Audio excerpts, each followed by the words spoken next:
Di ko alam kung bakit ba hirap ako makatulog. Kung dahil ba sa pag-overthink o wala lang talaga akong pera. May 1K ka ba dyan? Hiramin ko muna. Pampatulog lang. Alam mo kahit gaano pa kasakit ang pinagdadaanan mo, mas masakit pa rin tong likod ko. Walang katumbas. Wala pang lunas. Wala pang pera. Pag nagtrabaho ka, mabibili mo na lahat ng gusto mo. Ha?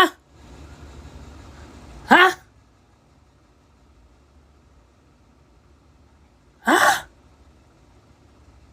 Ano?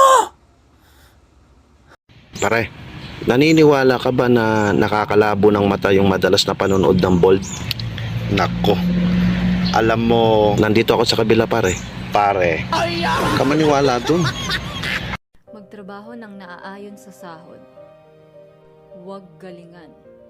Hindi ka mamamanahan.